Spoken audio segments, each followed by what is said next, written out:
Introduce our first speaker, Jeff Oughton. Jeff is an independent practical educator and advisor with over 40 years of expertise and experience in economics, finance and public policy. Following a decade at the Reserve Bank, Jeff held senior executive role with the NAB's economic department and was for a period the CEO of the Australian Bankers Association. Since 2010, Jeff has continued to consult through his practice economics and beyond.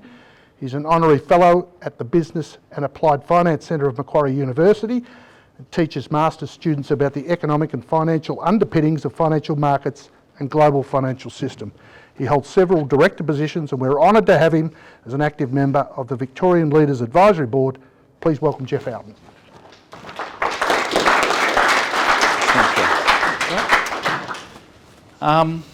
As my mum would say, you can call me anything, just don't call me late to dinner. I'm a crazy macroeconomist, so I'm going to take you through the economic and financial outlook. I'm going to mainly focus on the next few years because that's a few days before an election, and what's that forecast for growth and jobs and financial conditions for the next few years, which is around your typical medium-term plans. But I also want to talk about some of the things that are indeed a bit of a policy vacuum right now. Some of the things that would make Australia's potential growth a lot better, higher, and if you like. And lastly, I want to also talk about some of the big risks that are about the world at the moment, because when I pull out a crystal ball right now, there's a number of big shocks in it. I mean, there's a Ukrainian invasion that's impacting energy and food markets. All right.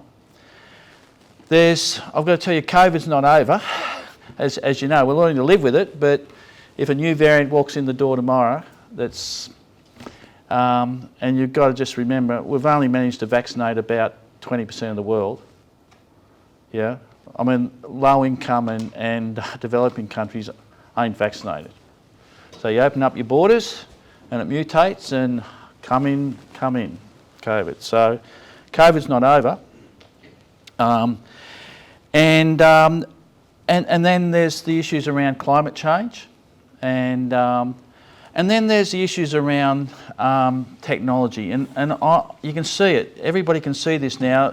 We're digitising everything as fast as we can, and we even saw a government that had telehealth turn it on in the middle of the pandemic, and it's not getting turned off anymore. We're digitising everything. So there's going to be some big winners and losers out of all these shocks, as there always are. And the effects aren't always evident in the short run over an election cycle. And at the same time, when we're being, if you like, rescued by very stimulatory policy that we never dreamed about, typically, interest rates went to zero just about everywhere. Governments now have massive levels of debt after job savers and job makers and all these other things that have gone on. And policy's got some real challenges in this environment because interest rates, a lot of the economies have recovered in a real sense. There's not a lot of scarring in Australia, and interest rates are going up. I'm embarrassed, that's Phil Lowe. I'm embarrassed. I told you it wasn't going to happen to 2024, but things have turned out a little bit differently, a bit quicker, and that's a good thing, so they're going up. The question is, how far, how fast? Alrighty, unless they make a mistake and we end back in a recession or some other shock walks in the door. So it's a really interesting world. It's a challenging world, and I want to show you a few things around that and draw out some implications. So I'm going to quickly look at some base cases. Now, I'm a former central banker, and I've got to tell you, once every 3 months, please read the Statement on Monetary Policy Advice and go to the last chapter on the economic outlook, and you'll get, the best guess I can make about what's going to happen over the next election cycle with jobs and growth and inflation and financial conditions. And I'm going to take you through those. Then I'm going to look at some of these big risks, and then I can't help myself. In the medium term, It's all about productivity and participation. And to deliver that, you need policy reform. Now, we're in the middle of an election campaign where I haven't heard too much policy reform, but the politics is missing in action, but those underlying structural challenges are still there. And I've got my wish list I'm only happy to share with you in a moment. And then I want you always to sort of take away some of the important learnings here. You know, you need to monitor these issues. You people are good business people, but once every now and then, when the dinosaur walks in the room, that's macroeconomic risk that you sort of can't do much about, and it can blow you up. And how do you manage that type of macroeconomic risk? And I always like to tell you the advice around that, how you manage that type of macroeconomic risk, and what you should do around your operational plans in terms of stress testing and taking advantage of those opportunities. So let's get going. Look, those risks, risk you can measure. Uncertainty, you just don't know. Now, I know we're going to go on to insurance later, and insurance is a great way to mitigate risks around lots of things. But sometimes there's just uncertainty, and you just can't put a number on it. You can't always buy insurance, all right? Because the markets don't complete. It's just so uncertain. You can't always do a trade in the market. They shut down, not just in insurance, but in financial markets. At the moment, we've got troubles with supply. We can't do a trade because we can't get the goods out of Shanghai. Markets don't always work. So COVID's not over, and the Cold Wars are here. Well, the world's changed fundamentally. You know, which side are we on? Where is that red line, ScoMo? Don't cross that red line. Don't cross that red line. All right? Where is that red line? Well, the Russians have certainly crossed the line. They were going to be peacekeeping force, weren't they? All right? Well, we've seen how much peace has come out of that. China, isn't it at an interesting stage of its development? Here's a bloke that wants to stay on, just like Putin. Well, Putin wants to stay on, so does Lee. And he's got a few challenges at the moment. And then, as I touched on earlier, these economic policy mistakes here, we've got excess inflation. Before we had central banks undershooting on inflation, trying to get inflation up. Now it's overshooting, they're trying to get it back down. And how aggressive they are and whether they make a mistake, because they're only human and they're black boxes. I'll show you the type of standard errors around their black boxes. Predicting what you guys are going to do isn't easy, all right? You know, and so they do make mistakes, but they meet every month and try to sort that out. And then I said, the stuff that the positive stuff that's happening in technology with Web3 and DeFi, we're digitising everything. We've digitised finance. The Commonwealth Bank can do you a loan in 10 minutes now. I know, so they ain't going to need a broker anymore, are they? You're the person, you put the information on the machine and you get your answer back in 10 minutes. As long as it's a straightforward credit, of course. Yeah. And in this world, I always say think scenarios. So this is a world of just policy uncertainty. And the green line is Australia, gold and green, and the black line's the world.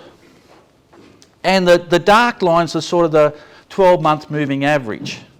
But you can go down the end there and you can see different spikes, and you can see what's happened with war and China and other things. It's spiked back up again. All right? And markets have become, financial markets that is, have become the volatility, the equity volatility, and they've become wider, and risk premium are widening. There's not only inflationary expectations rising here, but there's risk premium rising. And so it's a pretty uncertain world. And just for the people in the room, I just put on there when the Labor Party won in a landslide in November 2007. Then they got re-elected. And then the LNP came along.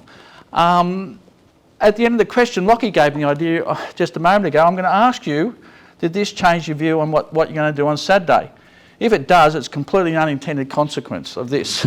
I'm not, the politics in the long run don't matter too much, and they look a lot alike to me,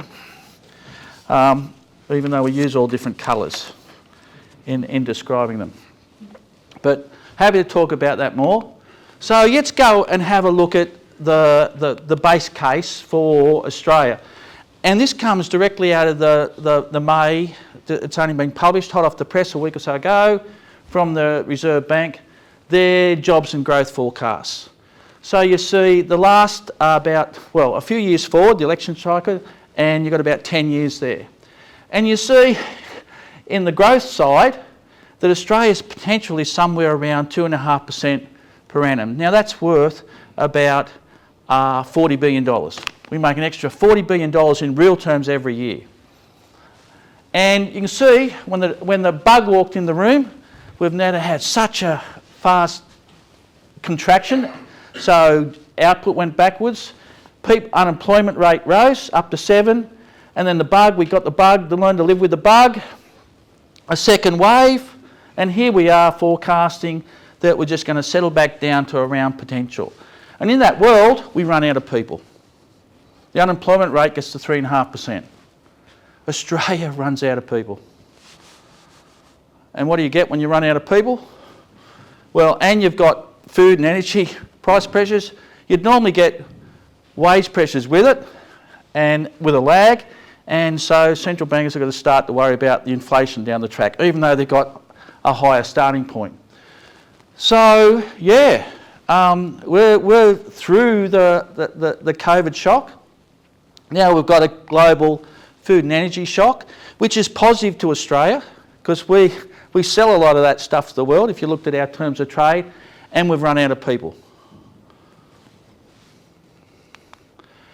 And so when you go and have a look at inflation, the central bank's target, the intermediate target, because low inflation is good for sustained growth, it keeps everybody, more people in jobs, and it's fair when it comes to distribution, because as you can see, pardon me, the wages numbers came out today, and wages across the economy are growing by about 2.5%, which means that about 60% of the economy got a pay rise in the last year of a bit over 3%, 20% missed out that were working. And then there's all the people on fixed incomes that miss out every time. So earnings growth and wages growth is forecast to pick up here, and here's the cost of living battle in two charts. Inflation heading to 6 and wages stuck at 2.5 to 3. So in other words, in real terms, you're going backwards on average. I'm not talking about distributions today. I'm just talking about on average. And we've got these global and domestic supply pressures, and I'll put it in economics terms, a lack of suitable labour in Australia. In fact, we've run out of people. Because they're coming, aren't they? They're coming. We haven't had a debate about immigration, have we? And how many are coming? Funny that, isn't it? All right, and then you go and look at business, and you see business investment since before the mining boom. And in a boom, when you've run out of people and you've got good investment options, you're investing at something like 7 to 8% per annum. That's a lot. You can double your capital stock in a year. We built a shitload of mines, I tell you. And then we stopped, and it's been negative. And then we run out of people and spare capacity, and we're going to start investing again. But it's not a boom. It's not a boom. It's like just catching up at a rate. As there's still capital deepening here, we're investing in plant and equipment at a rate of 4% in real terms.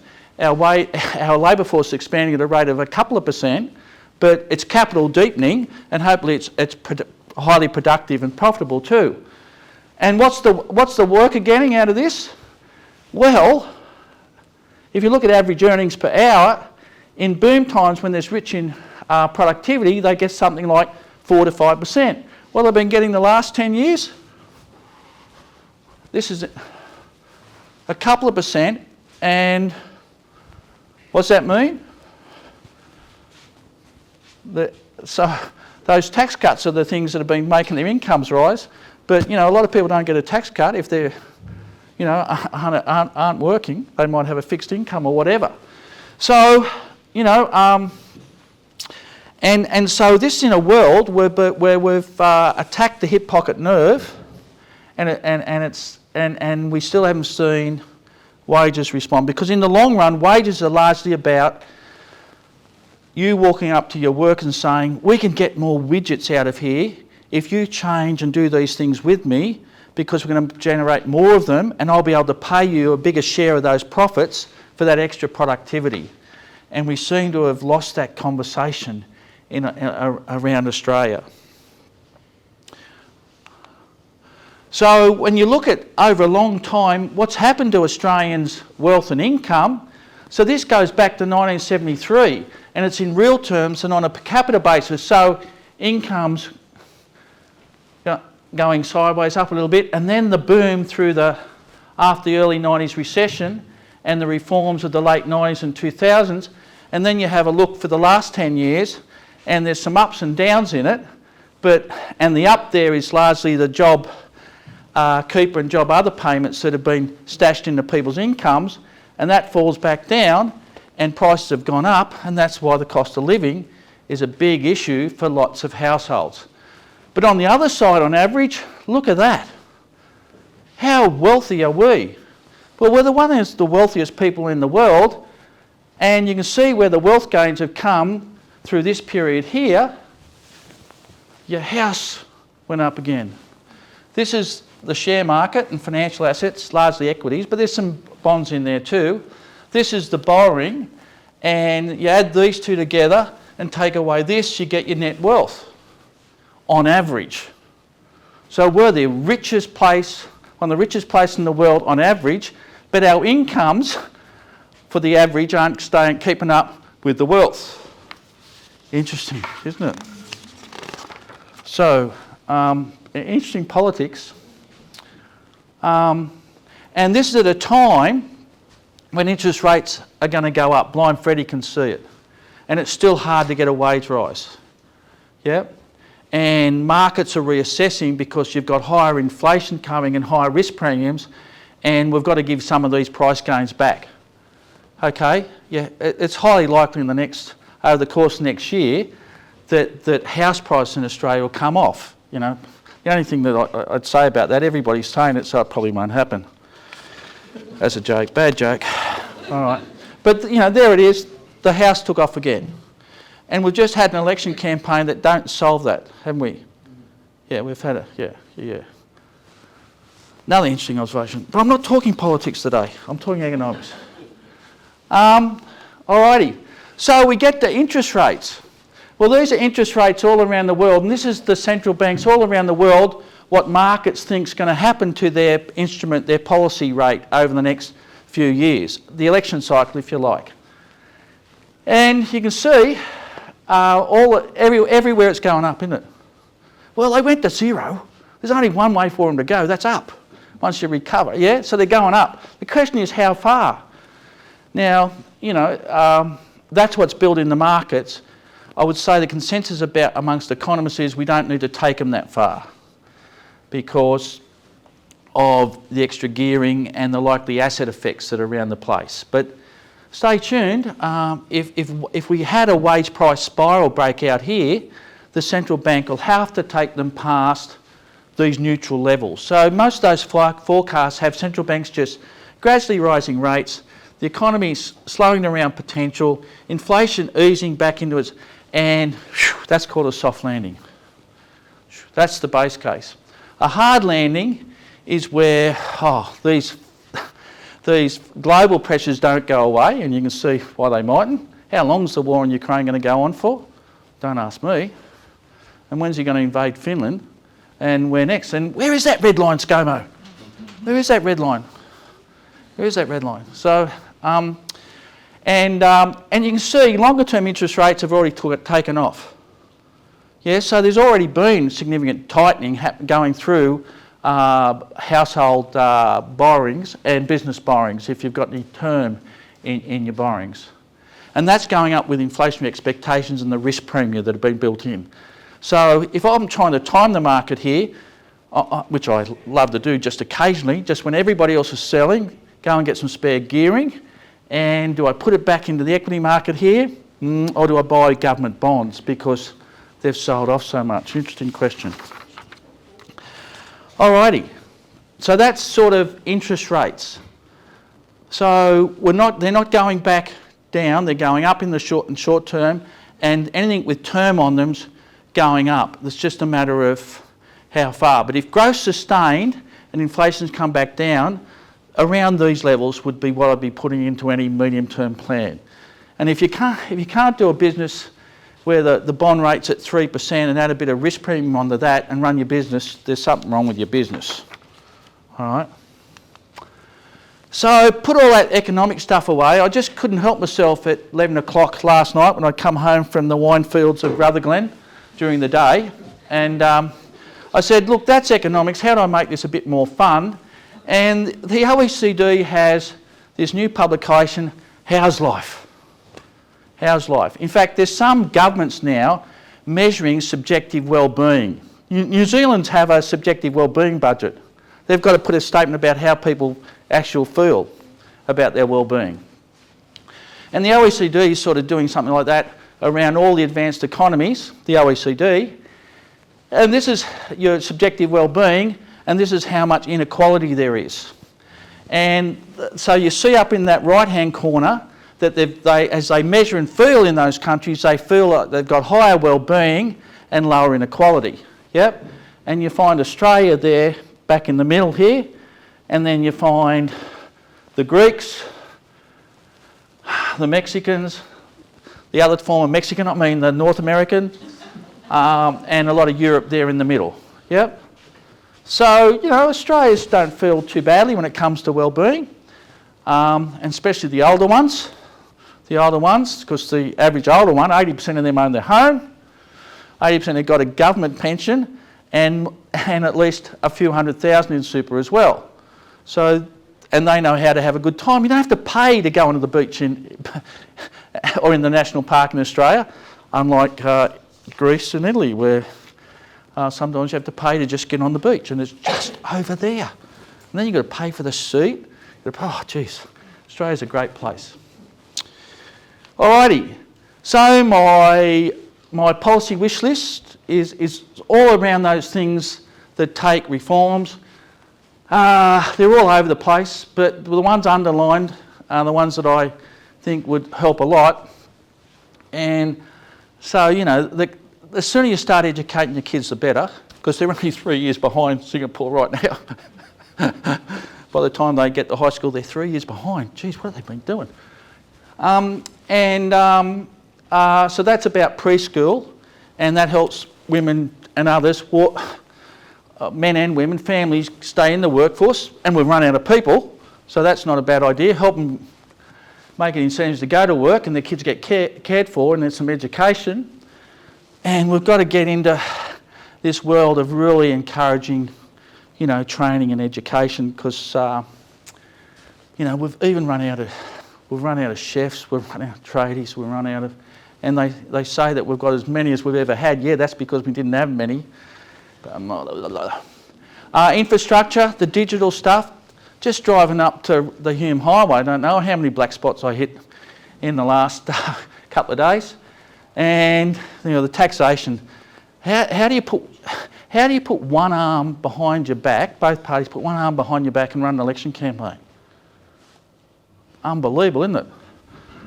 Government's about spending on health, defence and education, but it's also about taxation too, and they interact. But we have an election with only one handout.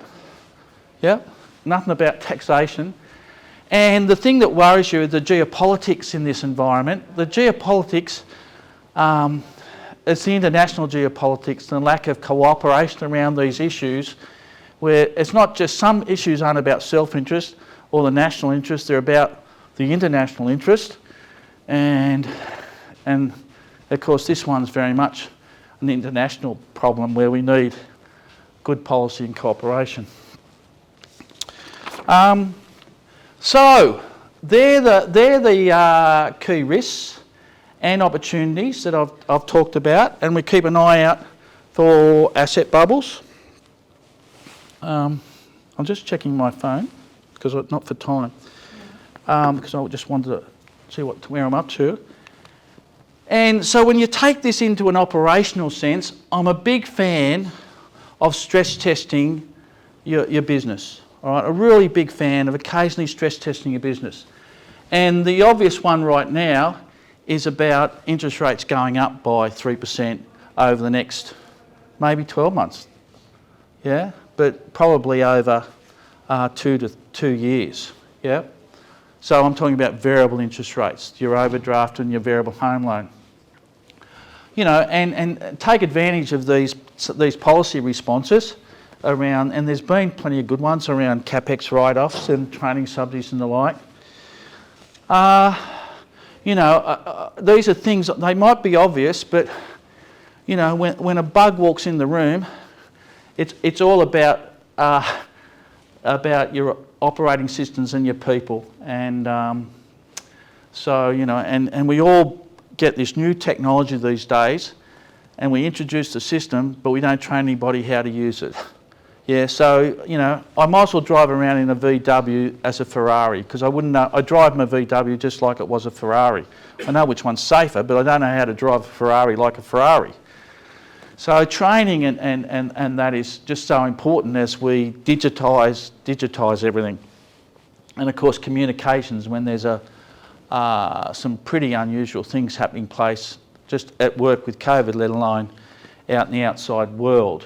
And we've learnt again how important it is to engage with your customers and also the supply side of your business, because they've certainly had some challenges to bear in the last couple of years. If you like to stay up with this macroeconomic stuff, look, as I said, the best way is the RBA monetary policy statement once every 3 months. It'll take you 15 minutes to read with a good glass of red or a bucket of water, whatever it is you enjoy. Don't get caught up in the daily financial news. That's just noise. It's just noise. Get on with where you create value in your business or with your grandkids or health on the golf course or something. I always like for businesses for them to keep an eye on the business surveys, and the best one in town is NAB's business survey, because it does the whole business sector, right through from mining right through to professional services. So, and that gets released the second Tuesday every month, and it's free, and it's written up well. At least tells you how the businesses are going right here and now by sector and the like. And the last one, of course, is if you need advice around this stuff, you come and seek an expert and you talk to them. And I'm only too happy to chat to you about those things any time.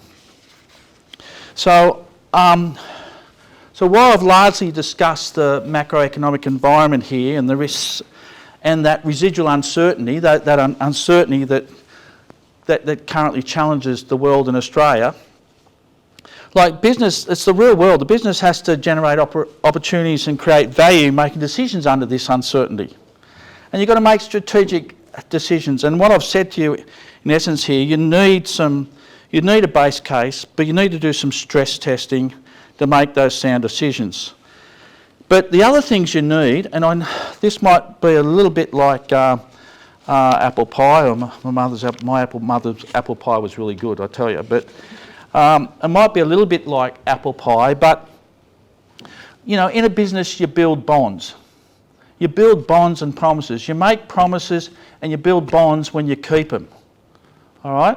And now those bonds, they're the bonds, that's the goodwill that allows leaders and businesses to manage risks when collateral values are falling, when financial capital is hard to get and liquidity dries up. You know, that bonding is just so important. The trust and bonding is so important. And of course that can become really extreme when the geopolitics lead to hot wars. You ever thought you'd sit and think that we'll be sending people off to war?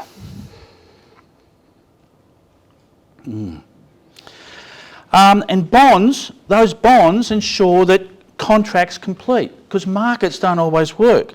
They underwrite the fulfilment of those promises. And that's between a customer and a supplier. It might be with an employee, or it might be with your family at home. Or it might be a treaty amongst countries. So see how quick Sweden and Finland decided whose side they wanted to be on? Yeah, there they decided to be neutral for the last how long? And the Vikings went that way, and got those Russians upset for centuries, and they don't like each other. Yeah, the Russians might decide to go the other way. Lovely place, Finland. Where's Santa Claus? Go visit Santa Claus's village sometime. It's fantastic. But these things are all about opportunities and risks, and they're a fact of business and life that you need to navigate with that human and financial capital.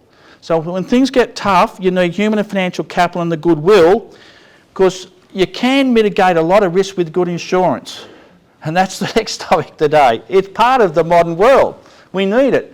But there's things that that those bonds and goodwill that so what I say to people is create bonds and trust in good companies with your employees, suppliers and all the key stakeholders. It's easy to gather the business data. It's getting so easy to gather the business data, but it's not about data. You've got to turn it into knowledge, and then you've got to exchange it. You've heard me say this at Vic Leaders all the time. It's no use networking. You want to go and exchange knowledge, create value, and generate well-being. All right? And that's what underwrites and bonds relationship. And that's what will make a difference in any business and and the real world. So I'm going to stop there. I've got 20 minutes, or we can have a really long and finish early today. Sorry, just a question. Don't we, as a nation, need to have inflation? But, doesn't the government need it as well? Because it's obviously borrowed a lot of money internationally, and inflation will then largely dissipate the effects of all that borrowing if we get inflation. So we need to have inflation. We need some inflation. Yeah. We need what a central banker or even a government recognise, because the government said you can't trust me because I like to inflate my problem way out of debt and turn into Greece. Did you see how happy they are in Greece? Yeah, they inflate and they go bankrupt every couple of years. That makes for a really happy life, doesn't it? In Russia, you get to 60, you've got your small government pension, and then he inflates it away at 8% a year. You know what your government's pension worth in a few years? Nothing. So you have a few vodkas and you die in the snow. All right. The average Russian lives. No, this is true. I've had a number of great holidays in Russia. I'm not going back. But you talk to a young Russian, and I say to them, well, I'm only 64 and I know I look 80, but I'm going to live to 80. And they go, how do you do that? Well, I've got some savings, my pension doesn't get inflated away, and we've got a good health system, and we've got all these other things. So, so inflation, what we decide, the central banks decide that 2 to 3% is enough, because you don't want deflation, because you have deflation, people won't spend. In fact, the prices are falling, they won't spend. Welcome to Japan. Well, they're happy, but they're not getting any richer. At 2 to 3%, it allows for relative price shifts, because prices send signals to shift resources. Now, those things get all fuddled up when it's 5 or 6, or stagflation 8 or 10, and of course what happens? Interest rates go up as well, and risk premiums go up. So the cost of capital is more, and you invest less and you grow less. So no, we want a little bit of inflation, and what we really want to do is grow our way out of it, out of the income. So over a long period of time, we want to generate more, being more productive, and flog more to all around the world at high prices, and we'll pay it back. So it's better off to grow your way out of it than to turn into Greece and inflate your way into that type of well-being. Jeff, how do you sort of see the inflationary pressures unfolding at the same time as we are talking about managing some of the challenges you've talked about with raising interest rates? Can't remember a time that we've been where both went up at the same time. It's counterintuitive. Yeah, there's lags here.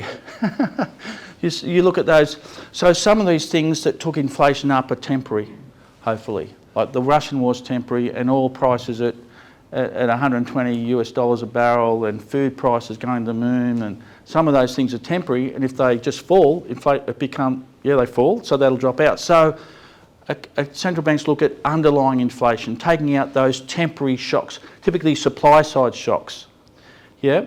So that's the tough thing here, is we've got some temporary supply side shocks from war and COVID and decoupling, because I'm going to build these things at home now. I don't trust these Chinese.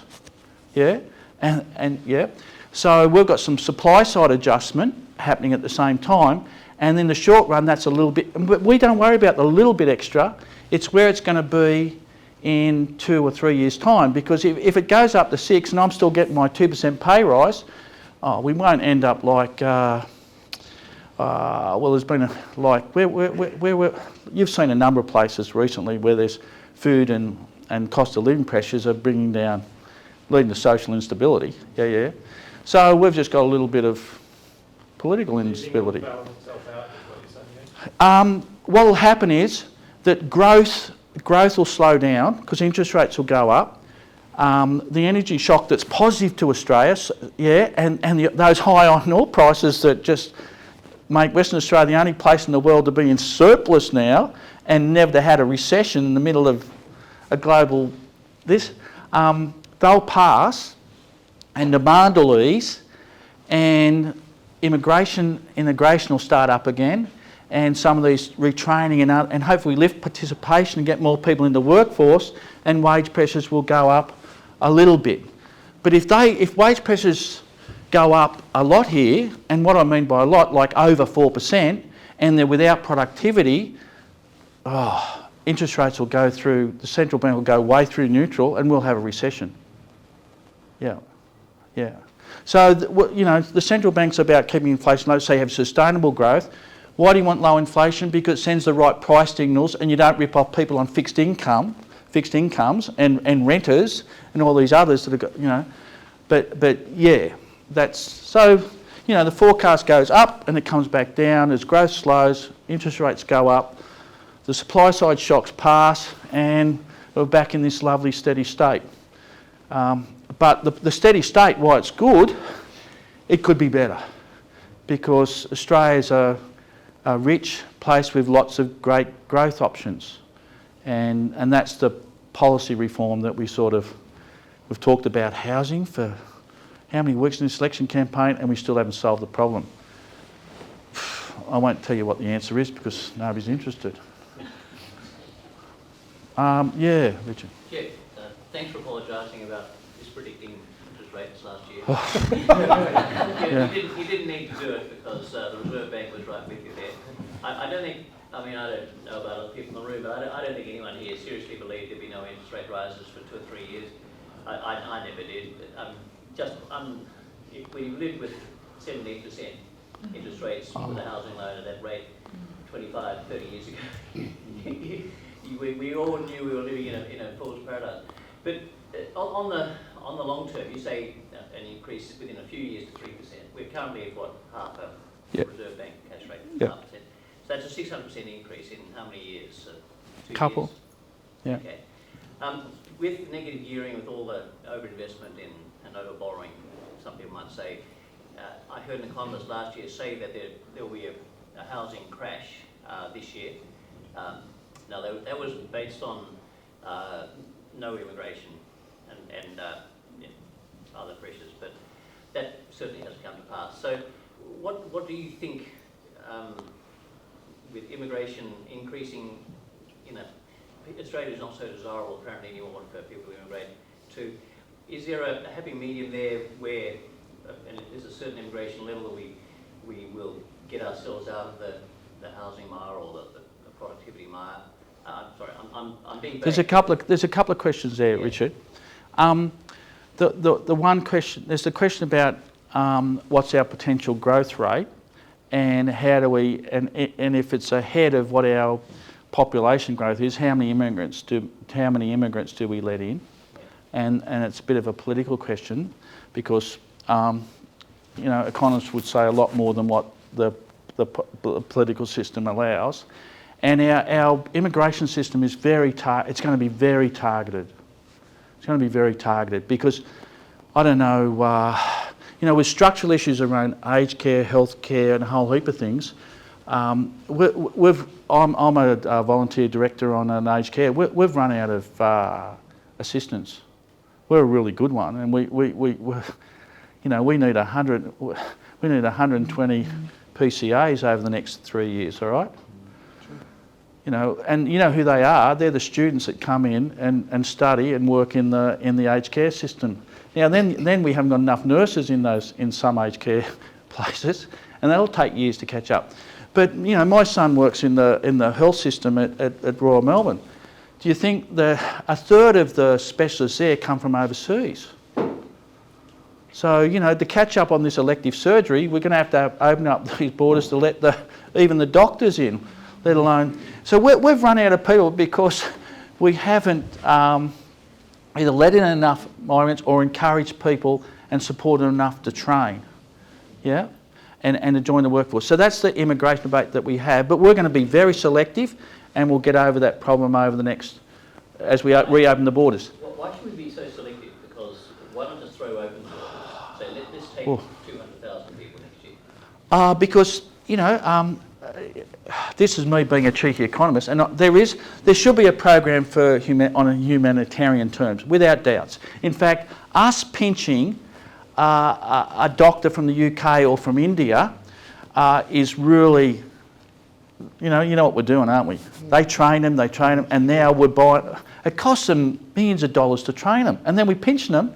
That's been a really good global citizen, isn't it? Yeah. So it's not. But that's what we're going to do. That's what we're doing because we're such a great place. Yes, yeah. And we'll even pinch the one from other countries that needs a bit of training, but they've already been through the first part of the training. So you won't. And we'll invest in them at the public hospital here. Yeah. So you'll see and so that's the immigration debate, and that's something. You know, how many? Typically it's been, see, Australians are no more fertile and we're ageing. So about a quarter of our population growth is about 0.25% if we don't let anybody in. All right, then you add in productivity, and if productivity falls to 1 to 1.25%, you grow at 1.5%. Now if you let in more skilled immigrants, you add another 1%, you lift your productivity, you add another 0.5%, you just add it in 1.5%, that's $20 billion a year. It's another 0.5% for jobs growth, yeah? It's a lot. And that's about expanding the pie faster with good people. But the things we want to do is lift participation, because women's participation in the workforce is still much lower than men. Yeah, there's great scope to lift women's participation into the workforce still. And so we don't have to immigrate, as long as we can encourage those ones here to work, you know, and support them, yeah. On housing, now, on housing. Now, you've got to recognise that, you know, what drives housing prices? Supply and demand, all right? If you're letting migrants in, supply always stays below demand, and if you don't plan for new housing, like because of silly planning laws, demand stays ahead of supply. And then you have tax laws where investors investors can gear and front run first home buyers, yeah, and then rent it back to them. What a great deal that is for, you know, every politician's got on average 2 investment properties. How many, I won't ask you in this room, but, you know, and we wonder why, like a third of people rent, a third of people own, and then a third of people are buying. So the people that own are laughing, the people who are in the midst of buying or investing, they're laughing. It's the person who's renting, and the prices run away from them. And why the prices run away from them is that fundamental supply is behind demand. But what really happened here, in a global shock, real interest rates fell, and nominal interest rates fell, and on a 30-year asset, or how long's the duration of a land? It's forever. That's all about interest rate changes. Yeah, and it gathers momentum. And yeah, it overshoots, and it's overshoot a lot. So yeah, everybody's saying the house price will fall 10%. But in that market, the banks mainly lend to rich people. Yeah? And even the average person who's been a little bit frightened by a bug, they're 2 years ahead on their mortgage right now. So the key driver of a falling house price is normally the unemployment rate going up, but it's not going up because we've run out of people. There's interest rates going up, and most people and the banks these days have stress tests for higher interest rates. So you've got to be, yeah, there'll be some stress. Now, if you look at measure stress, amongst renters, rental stress, where you're paying more than 30% of your income on rent, is 60% of renters. Amongst people paying more than 30% of their income towards their mortgage, it's about a bit over 30%. So there's a bucket load more of people in rental stress than there is in mortgage stress. Yeah? So, and what have we done about rental stress? We just front run them. One final question, Jeff. And I'm going to be about later, so that's all good. Sorry, Jeff, still on the old interest rate chestnut, as you rightly alluded, I think the RBA didn't manage, shall we say, the narrative around the direction of rates. Forward guidance, they were talking to you and they got, So when you've got an historically low cash rate of 10 basis points, and you're saying it's not going to move till 2024, that equals housing bubble. Absolutely. Right. So, so the managing of the rates are only going to go in one direction. So the management of the story around the inevitable increase in rates, they haven't managed well. No. But, and this is probably more of a statement, I'd suggest they also didn't manage the way down either. Because I having working in the sector, and talking to other professionals, I couldn't understand, once the cash rate got down to about 1.5 or whatever, further cuts in interest rates were not going to really stimulate. The cost of debt was not an impediment to growth once the cash rate got down. No, because the mechanism, What was the overarching requirement? There's two very important points there. Because everybody else is zero, it's a race to zero, the exchange rate. So the exchange rate needs to adjust. So if you keep your interest rate higher than everybody, our exchange rate would have been higher and it would have been harder for Australian exporters to compete. So it was a race to the bottom. They all got there, in other words. Yeah, they basically all got there. And so there's that mechanism through the exchange rate, and the other mechanism is through wealth effects. So 1% on interest rates does, 1% on long duration assets, 8, and it's a lot to a share market. So those they're also keen on the wealth effects when the world appears like it's coming to an end. Yeah, it's got to be unwound. Yeah, but just on this point, because it's a really important point, this is a point where interest rates aren't going up a lot. We're not going. I have a lot of people remember the 17.8, but that's when you used to have inflation of 8 to 10%, higher than what's in Russia. All right, we have inflation of 2 to 3. So neutral is around 3 in the cash rate, 2 to 3%. Yeah? So higher interest rates in this country now, when your stress test would be, a cash rate of 5 or 6% and a mortgage rate of 7 or 8%. They're never going back to 17, 18%. Yeah? So when you do your stress test, the world has changed. There's lower inflation and inflation expectations and risk premia, and that needs to be factored into funding and financial and capex plans. So, but these interest rates going back to neutral won't hurt a good business, and it won't be a major headwind to most households that are geared. Thank you very much, Jeff. Put your hands together for Jeff Oughton. Jeff will be around.